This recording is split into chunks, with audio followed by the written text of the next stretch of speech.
Michelangelo, when you learn, teach, and when you get, give.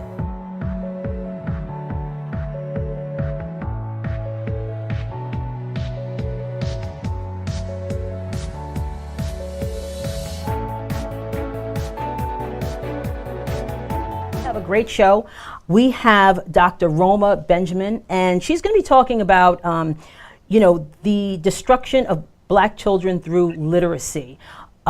Dr. Roma is a spiritual speaker. She's a leader. She's an educator. She's the senior pastor and the CEO and founder of New Sound Literacy and Technology Ready Center. She resigned her position as a top-level administrator, one of the highest paid within Harrisburg, Pennsylvania, to really focus on literacy for our children. So I'm so excited that she's here with us. She's live via Skype, and I just want to welcome Dr. Roma Benjamin to Conversations with Deli. How you doing, Dr. Benjamin? I'm doing just well. How are you doing? I'm glad to be with you. Good. We're happy to have you. As I was kind of looking, up information about, what you do and, what you do to help our children. And I looked at an interview that you did and really the turnaround that you're able to make with students and helping them learn to read is remarkable, and it's important work. And I really want to dive into that because I know it has such great effects on our students. So we're going to talk about that. But if you could just share with our audience, why did you decide to leave a stable, high-paying administrative job to do the work that you're doing? Well, first and foremost, I appreciate you having me on tonight. And the real reason why it's a God mandate. I'm a God-fearing Christian woman, and I realized, Verdel, that I was promoting failure. I was in the failing system and promoting failure at the same time. Right. Knowing that the children cannot read, knowing that from year to year they're reading below basic, below their grade level, and still being passed through the system, I could not do it anymore. My heart wouldn't let me do it, my mind, my emotions. And so I just felt led of the Lord to pull out and to relook at this, to relook at the fact that I'm an educator. I have all these degrees. Yeah. I've been in the system for 20 plus years. Some of the years I was in education, I wasn't paid. But when I was certified and was working on a regular basis, I understand what it means to be in a system, and without a shadow of a doubt that the system is failing and you are promoting failure at the same time. Right. And so I left. I believe that God dealt with me, He spoke with me, and it was for me to leave and to look at the fact that our children have been allowed to be called functional illiterates. Just they know just enough to get over in life. Right. And I don't agree with that. I don't see it like that. So when you're talking about illiteracy and, what does that actually mean in, because we hear that phrase and you hear being functional illiterate. What does that actually mean, and what does that look like within even the classroom setting? How does that kind of show itself in the classroom? And I'm glad. That's an excellent question. I think it is very obvious that out of about 25 to 27 children, you have about 1.5 child that can read on or above grade level. So and normally we call it a behavior problem, right. But it's not a behavior problem when there's disruption in the class. When you're disrupted from teaching, it's not a behavior problem when you have children going back and forth between conversations between teachers that are inappropriate between an adult and a child. I was in the classroom. I was a teacher. I had students who could not read. Verdel, I broke the rule. I had a child in the 8th grade that was really bad, that I thought was bad. And when I got down, he couldn't read. Right. It was an algebra class, and he thought he could do numbers well. But when it came down to reading, because numbers are words, it came down to reading and functioning on that level, he couldn't do it. And his mother, was not around at that time. And so what I did not do algebra. I taught him right. about 3 years ago, and reminded me at age 29 that when he was in the 8th grade, I taught him how to read, but I had to break the rules. Because in the classroom, you have pacing guides. In the classroom, you have, well, you understand, as an educator, you have all these demands that really are not focused on the root of our problem, right, which is, and has been, and we have the power to stop it, is that our kids can't read. And they can't read on the level of the grade that they're sitting in. Okay. If you're in the 5th grade and you're reading on the 3rd grade level, and you're given a 5th grade book, you're not going to make it. Right. It's done. And let's pass it to, I've seen it so many times, and it's disturbing. And the Luther say it's embarrassing. It's murder. It's murder. Right. It's killing out there. So, and how does that, so you look at the classroom and you see what's going on in the classroom, but it has so far-reaching, implications in society. So how does it affect this illiteracy rate, which is, it's a staggering number? How does that affect our communities? How does it affect our, there's obvious answers, but how does it affect our communities if we're sending students out there that are functionally illiterate? Well, first of all, especially in the Black community. Now, I'm African American, so most of where I've lived has been mixed, predominantly white or a large number of affluent Black. Right. And I've taught in predominantly white schools as well as in predominantly Black. And so when we send our children into society unprepared, we are really saying to them, we're preparing you for prison. We're preparing you to have babies out of wedlock by a variety of different men. We're preparing you to get the lower echelon of jobs. He suffers probably over $260,000 in taxes because our people cannot pay their taxes. We suffer out. Just the other day, there was another house invasion. Another young person killed. This time it was a pastor shot. Another young person killed. About a few weeks ago, or last month or so, 3 young men killed someone else. They were in their late teens, and the other person was in their 20s. This is what happens when we don't prepare our children to be successful in the classroom, because illiteracy and crime has a direct correlation. And I know people don't want to believe it, so you can still survive. You can, but you're not going to survive like the children from foreign countries. You're not going to survive like the children in the suburbs. Right. You're not going to survive like the children who are in different districts around.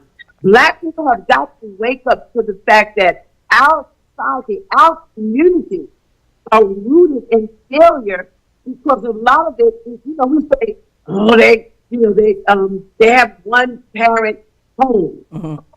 That's the truth. But it doesn't stop us from teaching our children how to read and how to reach for the higher goals in life, how to be critical thinkers in life. It's just, you know what I mean? So our suffer a lot. Our children are on the street. So this is not a message for everybody. Everyone want to get this message, but for those who understand, we need to turn this around and go back to where damage is taking place in early schooling, third grade. Dr. Benjamin, you're breaking up a little bit, and I want to make sure that everybody gets to hear what you have to say. Go to a little break. I'm going to do the audio instead of the Skype, so we can get it clearer, because I want to make sure that people hear exactly what you're saying. How do I get my child into the best college? Why is early planning imperative in the college process? In her new book, The Parent Agent, Verdel Jones answers these questions and more. What does it mean to be a parent agent? As a parent agent, you represent your child to help them get into the college of their choice. Strategies learned in this book will help you create opportunities for your child that will develop them into successful individuals. Verdel Jones is an experienced educator with over 20 years' experience. She has personally visited hundreds of college campuses and holds extensive knowledge about the higher education selection process and has helped hundreds of students. She has also successfully been a parent agent for her own children. In her new book, The Parent Agent, you will be given concrete information on how to visit colleges, learn why knowing your child is critical in finding the right college, understand why starting early can make all the difference in keeping your child on track for higher education, gain an understanding of the financial aid process, and discover steps needed to financially plan for college expenses. You will also receive useful resources and checklists to keep you organized and focused. All of this information and more is contained in Verdel Jones's new book, The Parent Agent. So let this book be your guide through the college process to get to the end goal, your child enrolling into the college of their choice. To get your copy of The Parent Agent, go to deliteach.com and order your book today.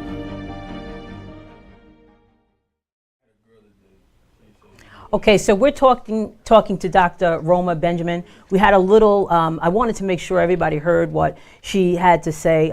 Great information about our children and illiteracy and the ramifications it has on our communities. So we were kind of talking about, how it manifests itself, illiteracy in our communities and how it looks in our classroom. Hello? Yes, we're back on. Okay, I'm back. Yep. So one of the questions that I really wanted to ask you, what do you think happened as far as there was a shift? There was a shift in education being seen as the way to develop, grow, and be successful in our community. Like it was, if you weren't, if you didn't want to go for your education in advance, that was not looked down upon, but at least they were interested in the education to give themselves a better life. When do you think there may have been a shift in that? It was a shift, and I believe it happened, soon after the Civil War, and we began to fight for rights, and, doors began to be open for us, and it was told to us by our forefathers, if nothing else, learn how to read so that you can navigate in American society. Right. And for some reason, somewhere along the line, the value of reading has been diminished. It has been, cut down. Nowadays, if you're athletic, you could play your way out of the ghetto and, then learn later, or you could sing your way out, and different things. We have magnified just maybe money over being intelligent, right, over being proficient and above. When I think about our children, because I've been in the system for a long time, so when I watch our children, they are mirroring what they see on a regular basis. Yes. And our society has been told it's hard to teach reading. It's hard to learn how to read. I have children, I have parents who say, my child don't want to read, they don't like reading. Right. But it depends on what we've been telling them down through the years. The information, we've been studying from a 400-something-year-old curriculum, Right. Western culture. It's Right. been shoved down our throats, my throat, and, our history, history period has been almost eliminated from the books. Right. And so our kids lose an interest in it, and then you don't have, people who really desire to transform kids' lives nowadays. It's survival of the fittest. And so we've lost a lot of grounds just simply because we've lost the value. Reading is the bedrock of life. This foundationally speaking. If you're literate, you and I are literate. We're having a conversation. But I'm not a rocket scientist, neither am I a mathematician. Right. But I can have a conversation with them. That's right. As long as I go back and get some information so I can talk with them. You understand what I'm saying? But absolutely. if I don't have the ability to read and to understand what I'm reading, because comprehension is very key to this. Right. Our kids say, I can read, and you say, tell me back, explain. I don't know what, I've talked to some kids the other day at the private school that I'm getting ready to, they're entering my center. They said, I don't know what I'm reading when I read. I just read the word. Right. And Verdel, I'm getting angry because I saw a test that they took, a standardized test. The test was invalid because the questions they were asking, it was multiple choice, and the last choice was no mistake. Well, Right. if you haven't taught a child how to find and see mistakes, How are they then to gonna know? them, there are no mistakes. Right. Right, exactly. You understand what I'm saying? Yes. So these are things that have been lost in the process that Right. we need as African Americans. Relationship that we need. We need somebody to say, listen, I believe in you. And I talk to my children in the center, and I teach people how to do this. And they're not teachers, Verdel. They are people who desire to see children's lives transformed. I'm the one with all the degree. I cover them. Right. I have the degree. And then I teach others. How to teach. Look at our population of children. We're talking about from school to prison pipeline. Verdel, we have the power to shut that pipeline down. That's right. That's right. And you know, we really do. But how do we begin to do that? This is, you know, it's a serious issue. It's critical within our communities. And how do we begin to change this? How do we move to make changes within you know, our schools, or make changes within the education that our parents have? How do we begin that process? You know, I'm a big believer in individuals working with students that should have high expectations of them. And a lot of times, not a lot of times, in some instances, that might not be the case. So how do we change that structure? What can we, if it's not coming from the school, what can we do to support parents to help their children? And if it is coming from the school, what can we do?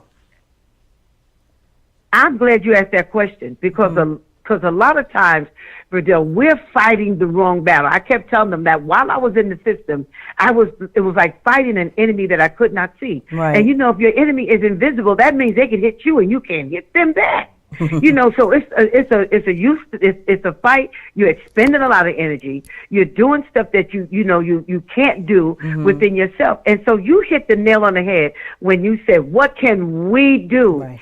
Because we keep going to these schools. We want to fight with superintendents. Right. We want to fight with principals and teachers. And now this message is not for everybody, so I know I'm going to tick some people off. We have some great teachers, but we have some bad ones. We have great administrators and superintendents, but we have bad ones too. I said to a superintendent, they kept telling me, well, we're trying to build the morale of our teachers. And I looked at them and I said, but your kids cannot read. You're working on the morale of the teachers, and your children cannot read. How about sitting down and making sure an hour a day, your children, especially in the elementary environment, is getting some type of intensive reading? They looked at me and said, I know they can't read. And that was the end of the conversation. And then they said, well, one day I'm going to come look at your little program. I just looked at them like they was nuts. Because, you know, I'm like, I'm not fighting the battle with you. Right. I've already been in that battle, and I'm not fighting. You're very key with what you're saying. Because what we could do as a community, Verdel, as churches, I want to challenge pastors. You already have children in your church.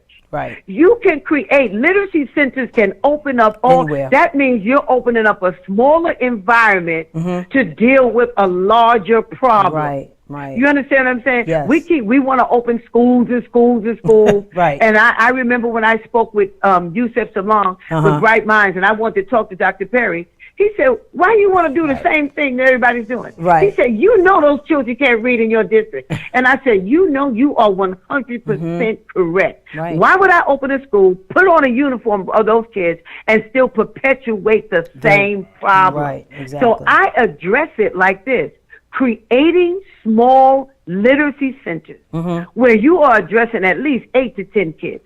Now, Verdel, check this out. Listen to this. Imagine if we had churches and YMCAs and YWCAs addressing about 8 to 10 kids. You know, we got 10 churches somewhere, and then they all have to be next to each other. You would be sending kids back into the failing system. That's right. Successful. Yep. And instead of fighting the superintendent, look, urban schools get a lot of money. Yes, they do. And they get millions of dollars Yes, with that. they Look, do. I was in there. I managed millions of dollars. Yes, We bought they do. all kinds of technology, all kinds of books, had all kinds of consultants, and I call them insultants. We had all kinds of insultants coming in there making $90,000 and $100,000 telling us what Right. to do, and we still never focused on the root. Wow. And that was the child. And so then they would make a report. Okay, so when you take the standardized test, and you 85% of the children have not passed, and you made 10% gain, they would report it. Well, we made 10% gain. That's the wrong report, right? Because 75% still cannot read right. on grade level. Right. So we've covered this thing up real. We've made it look good. Even black teachers in the system. Right. We've covered it up and made it look real good. And I pulled out. Because now I go across this country. I'm talking to everybody that will listen to me, and folks that won't, I holler back at them. I want you to know that we need to start opening up smaller literacy centers to address this epidemic called illiteracy. Wow. It is a vicious monster. It really, and it is killing our black folk. Let me just put it that way, because I'm black. Right. Our black people, and we need to be ashamed and embarrassed that we could buy the latest pair of sneakers. You hear me? Online all night for for a new pair of this one and that one. I'm not trying to call names and bust anybody out, but we're out all night for that, but won't prepare our child. You're right. To be proficient and or above in reading and math. You know, Verdel, I got a true story. I have people that have literally, they chose to put their child in football and in cheerleading, and their child may be in the second grade reading below a kindergarten level. Verdel, that's embarrassing. It is embarrassing. Now, they have to answer for the consequences themselves. But that's embarrassing, because the only cheer you should be doing is cheering your child across the finish line with some type of intensive reading program. Because if in the second grade they're below kindergarten level, and they go to the third grade where they start the standardized testing. Yes. Because between kindergarten and third, you're learning to read, and from fourth on, you're reading to learn. And you start testing in the third grade. And why do you think the rich folk create prisons? They create them based on scores that they know our children can't read. That's right. And so we excited about the new game. Look, we ought to be teaching our kids how to create the game. Right. You know, we got to buy them for $65, $75. Right. and stay broke. You know, it's a mentality. It is a mentality. So it's a mentality that needs to be destroyed. It needs to be changed. Of African Americans. It does. Right. So beginning, you know, we have a few minutes left, but I just want to kind of touch on the actual work of building literacy skills. How does that start, or when should it start? Should it start when there's a issue that... In the womb. Okay. In the womb. When they come out the womb, because you know you want language-rich environments in your home. But just in case, I know what you're asking. Just in case you don't, the school has a responsibility. Right. If you're in that classroom 6 to 7 hours a day, 5 days a week, 182 days out of a year, except for holidays, you have a responsibility. How can a child go to school from kindergarten to 12th grade, that's 13 years, and still come out illiterate? Yeah, that's... You understand what I mean? Right. So you got to start early. That's why I'm going back to where most of the damage takes place. It takes place. My census starts with 4-year-olds. Wow. I do 4-year-olds to 14 years. Okay. So I do anywhere preschool to 8th grade.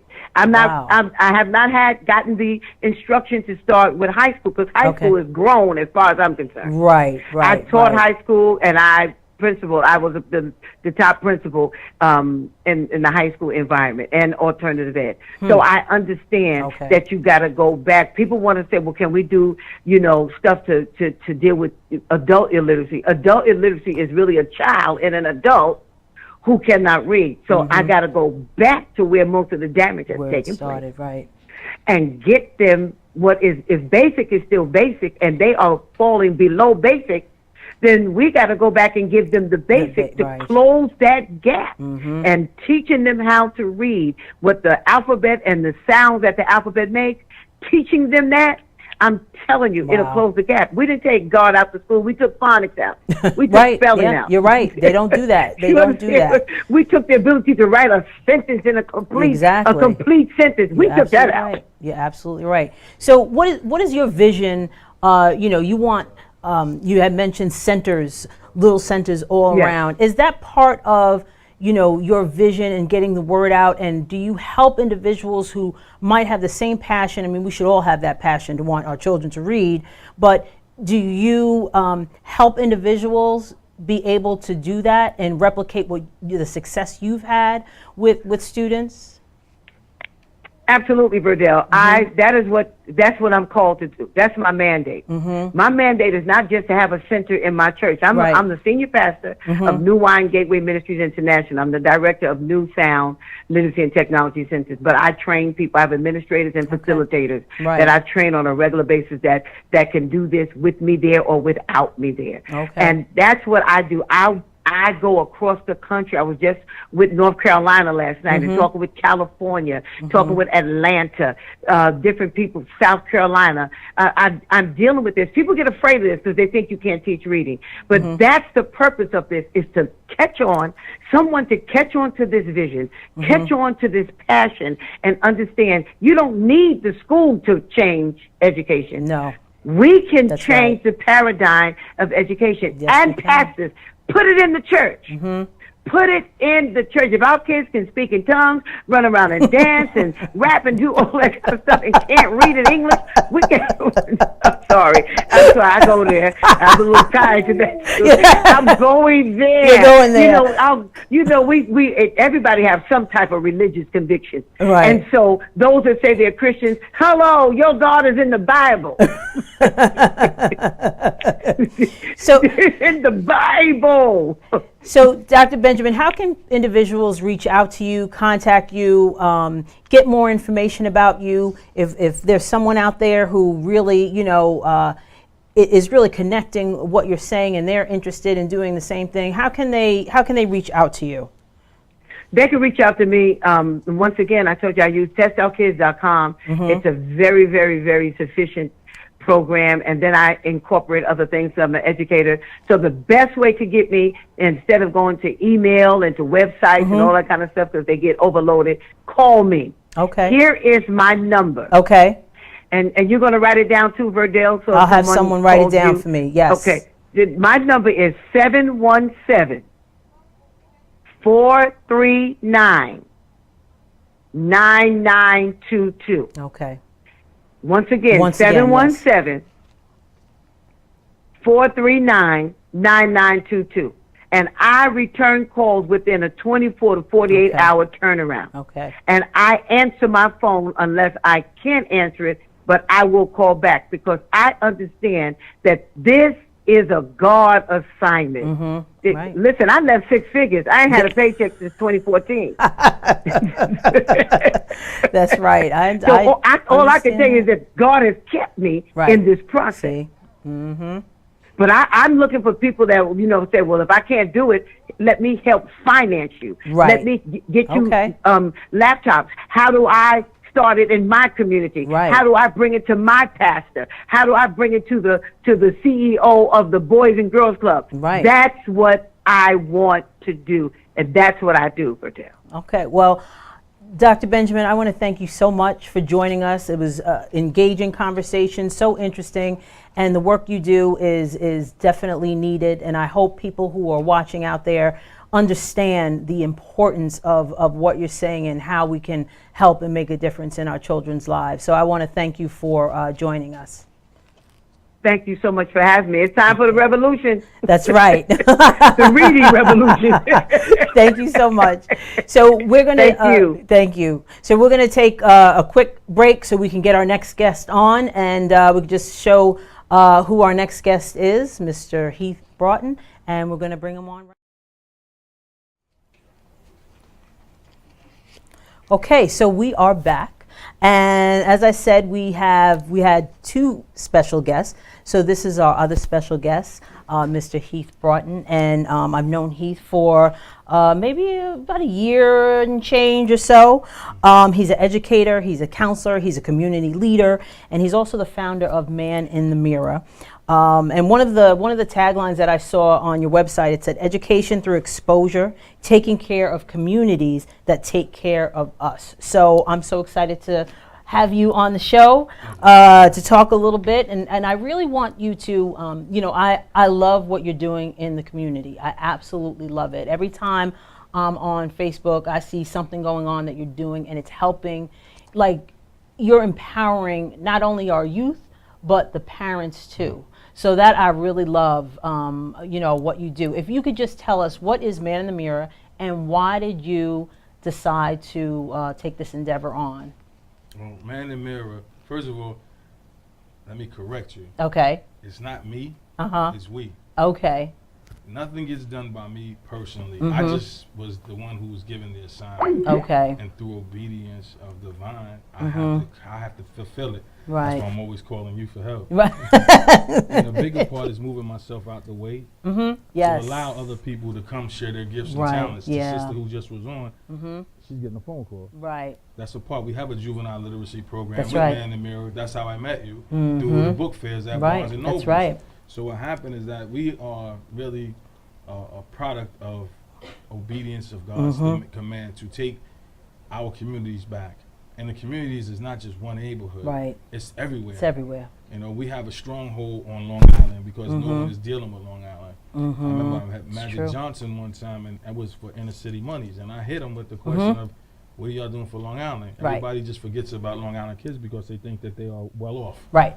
But if we go to density of population, we have just as many, if not more, problems in our condensed areas than they do in the whole city. Right. They just have more people and they have more money to waste. And I say waste just like she said. Right. Because there's no money if we solve the problem of illiteracy. You know, I spoke to a young girl today who graduated a couple of years ago. She said she graduated 3rd grade reading math level. I said, how is that possible? How is it she possible? said, I don't know. Right. You know, I've come across kids who were in 12th grade with 4th grade reading level.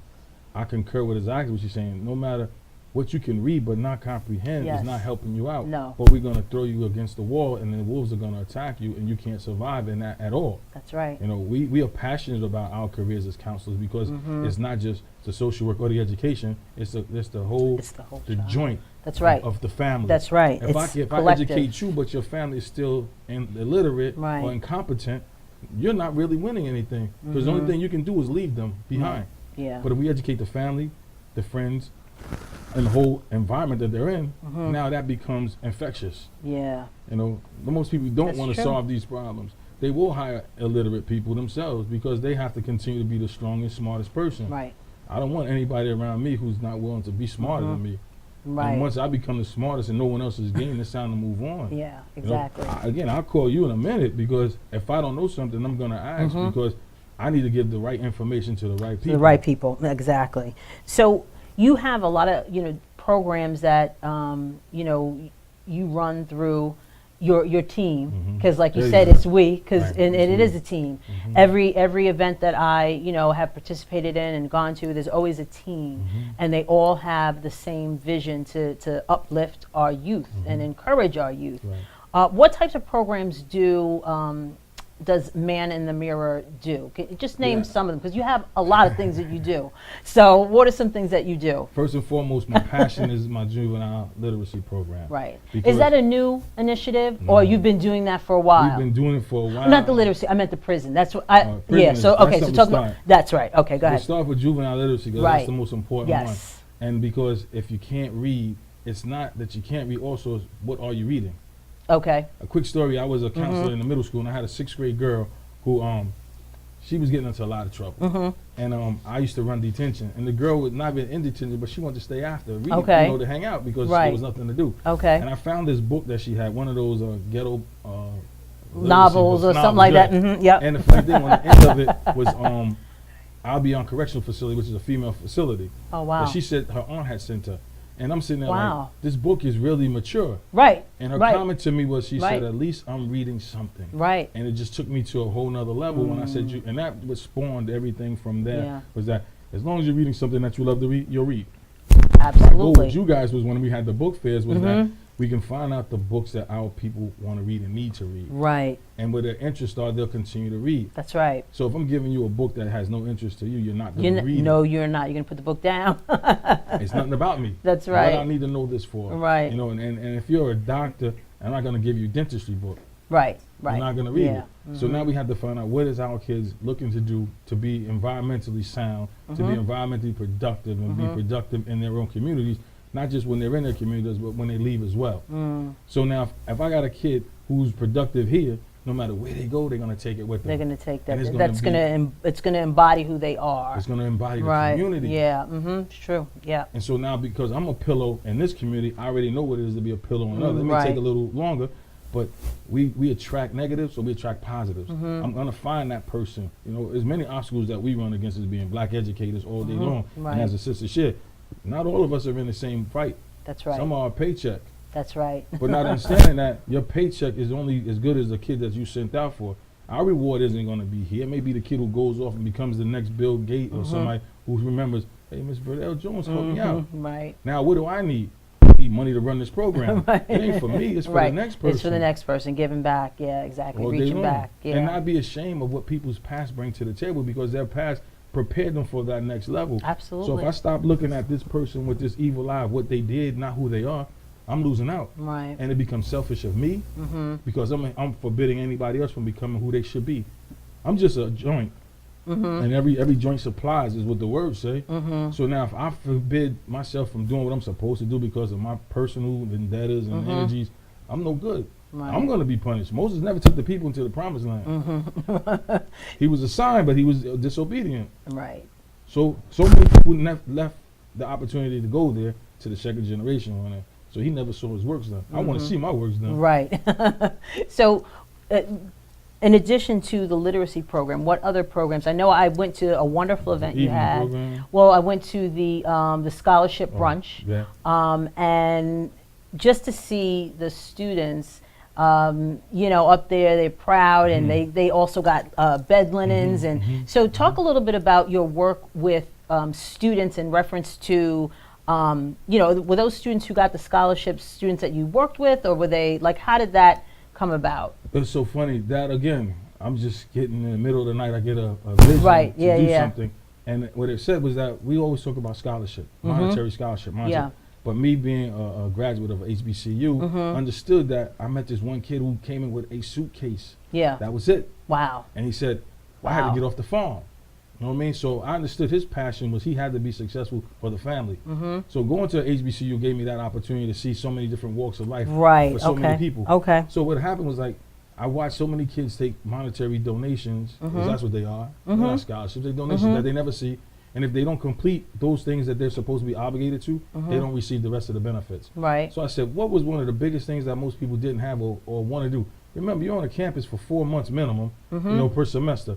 You want to get back to your fly room. Right. So what I did, I said, let me have a scholarship that will be rewarding to them so they can have bedding. Right. People don't think about how important bedding is when you want Right. to come to your dorm. That's right. You know, you get the posters and everything else. If we go look at different world back in the days, that was an important fact. We missed that Right. because that story has stopped being told. Yeah, So I it said, has. okay, let's do, we had the paraphernalia, you Right, know, from yes. the colleges and everything. Right, But I yeah. said, how about let's get a donation, which again, community. Yes. So I put it out on the book and I put it out on all the media sources. Right. Donate a twin extra long bedding set, Right. bed in a bag.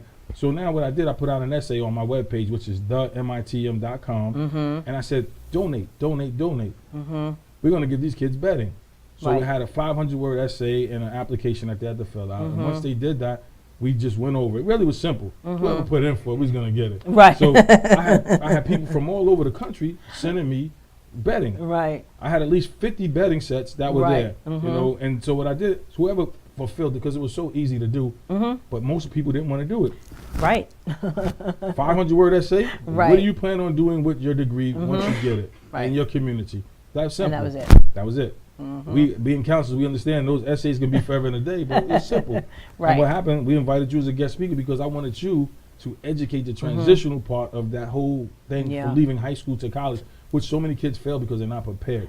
So they go for one semester or maybe a year, and now they're and then they'll home. back home. Exactly. At least they have a warm bed or some pretty bedding for that semester. Whether or not they failed or not or didn't complete that year, at least that was theirs. It was ownership. Right. And they felt that people cared about them enough to give them something. Exactly. So we had a great time. As it was very nice. The senator said, wow, this is something I've never been to before. Right man sitting there with us and said he stayed the whole time. Yeah. Shout out to Senator Brooks. Yes. You know, as well, Dwayne Gregory and all the rest of the team that came out.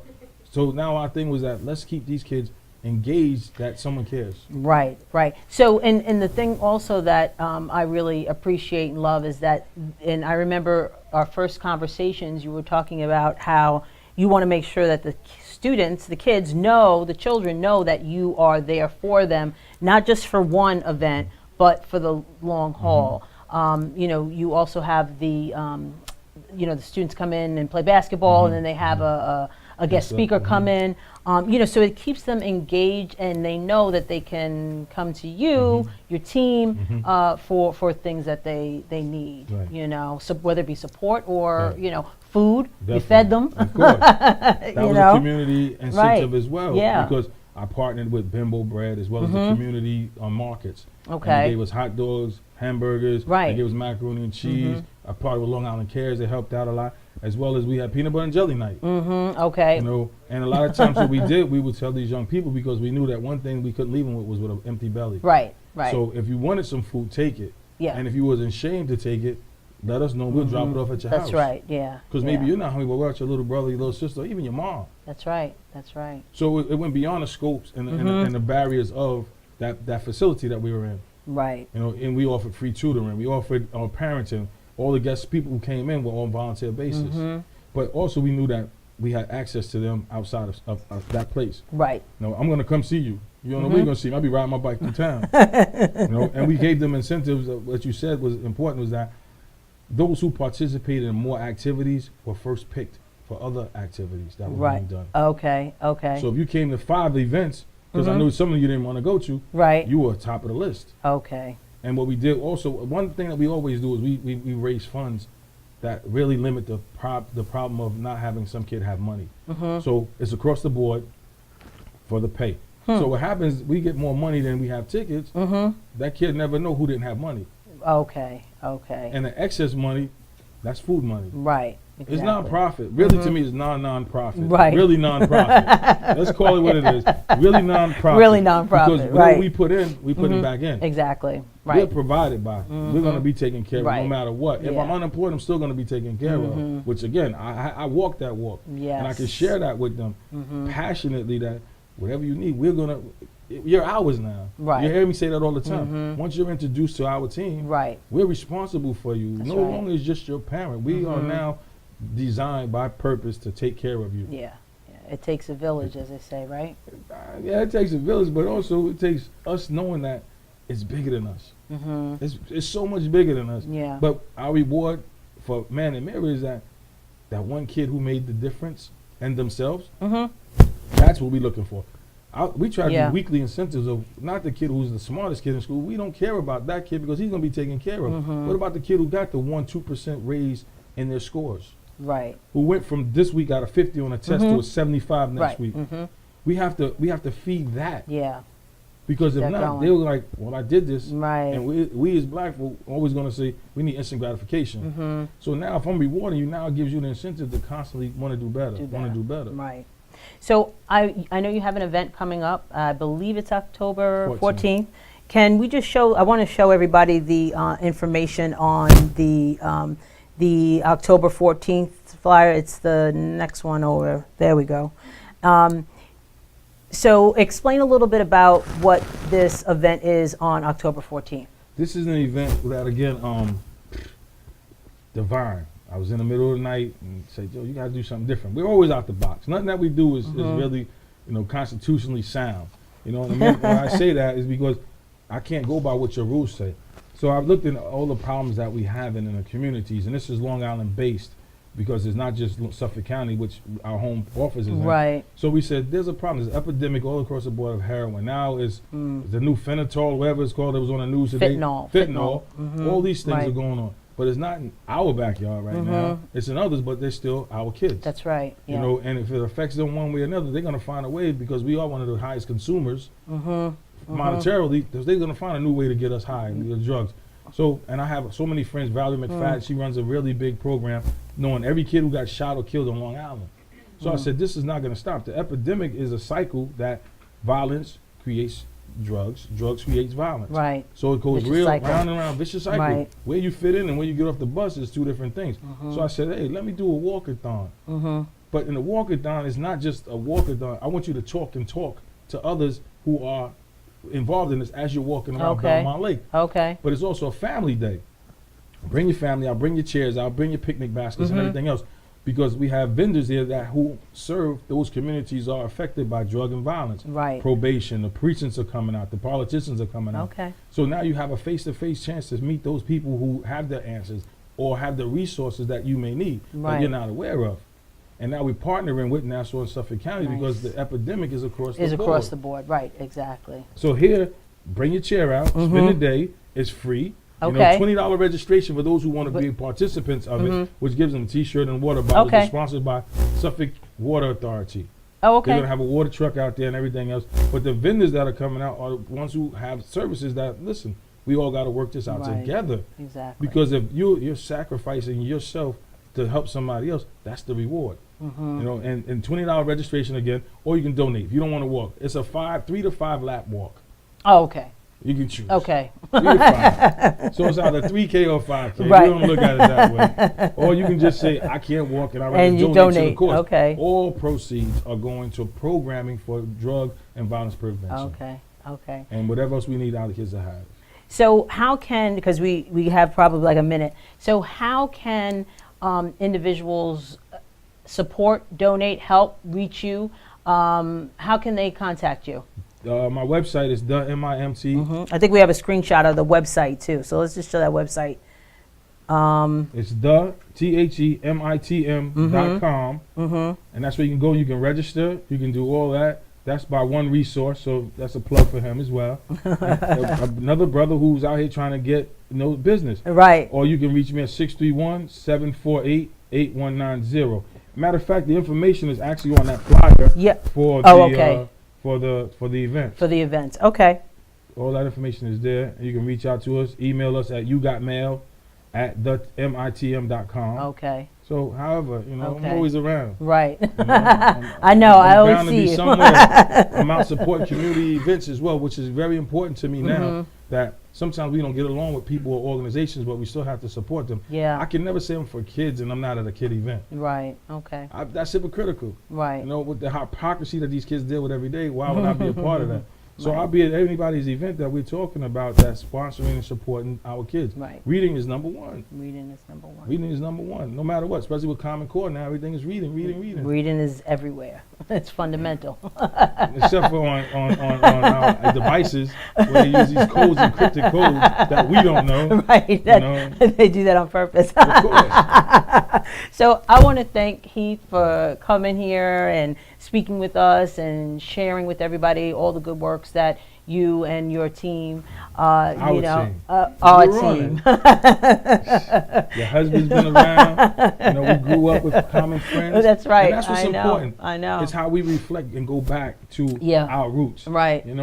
He can meet somebody I know. Oh, that's a validation. Right. Yeah. Absolutely. He's a good person. Let's keep it moving. That's right. So, Jeremiah's a part of that. I'm going to get on. And that's the way it goes. That's the way it goes. We take the negative and we don't know how to transform it to the positive. I read this book called about Jay-Z's From the Corner to the Corner Office. It's enlightening. He just took the same principles that he had in the streets. That's right. And he applied them to now be almost a billionaire. Yeah, exactly. Yeah. And that's what we have to do, but we too selfish. My whole thing is unity. We can't do this by ourselves. No, we can't. And if we do, we water down. That's right. If I'm trying to take care of what you're doing, that's not my thing. Know your lane and stay in it. Stay in your lane. So on that note, I want to thank everybody.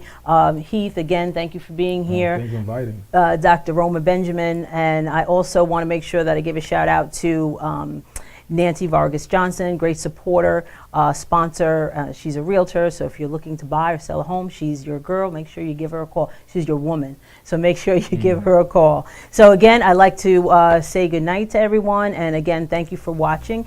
And make sure that you follow my, that you subscribe to the YouTube channel so you can know when all of our great shows are on. So have a good night. Thank you.